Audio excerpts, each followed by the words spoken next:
अब हम आपको सीधे प्रयागराज लिए चलते हैं। जी हाँ, इलाहाबाद प्रयागराज, जहां का श्रृंगवेरपुर कुछ दिनों पहले ही तब सुर्खियों में आया था जब वहां गंगा किनारे लाशों का अंबार मिला। आप इन तस्वीरों को देखिए, इस पर आपको समझ में आएगा कि ये ड्रोन से ली हुई तस्वीरें हैं श्रृंगवेरपुर की, जहां पर दिख रहा था कि गंगा किनारे बहुत बड़ी संख्या में शवों को दफनाया गया है, उनकी कब्र बनी हुई है।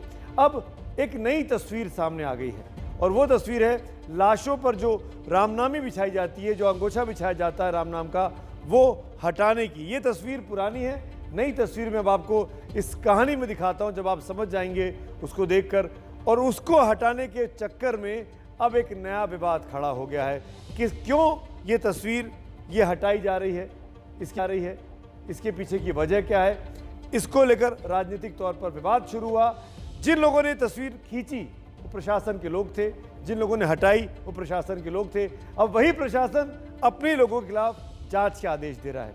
पूरा माजरा क्या है, समझिए इस रिपोर्ट में।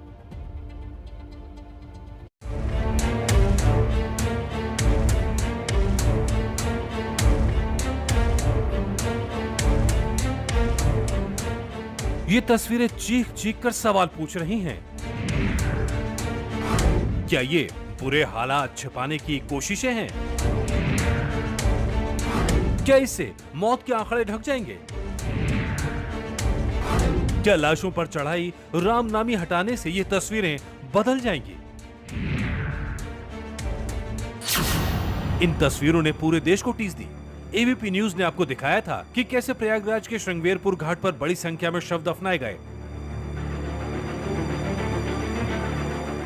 फिर इन शवों से बदनामी हुई तो शवों पर लगी लकड़ियां और रामनामी हटाई गई।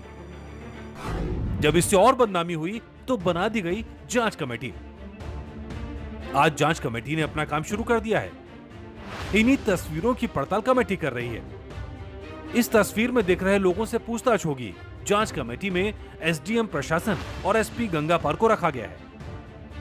सवाल यह है कि जो पुलिस और प्रशासन खुद सवालों के घेरे में है, वो इस मामले में क्या रिपोर्ट देगा। जांच कमेटी ने आज से अपना काम शुरू कर दिया है और उम्मीद जताई जा रही है कि अगले 3-4 दिनों में जो जांच है वो पूरी हो जाएगी। लेकिन जांच कितनी निष्पक्ष होगी, कितनी पारदर्शी होगी, इसे लेकर सवाल उठ रहे हैं। सवाल इसलिए उठ रहे हैं क्योंकि आरोप ये लग रहा है कि चुनरियों और लकड़ियों को हटाने का काम खुद सरकारी अमले ने किया है।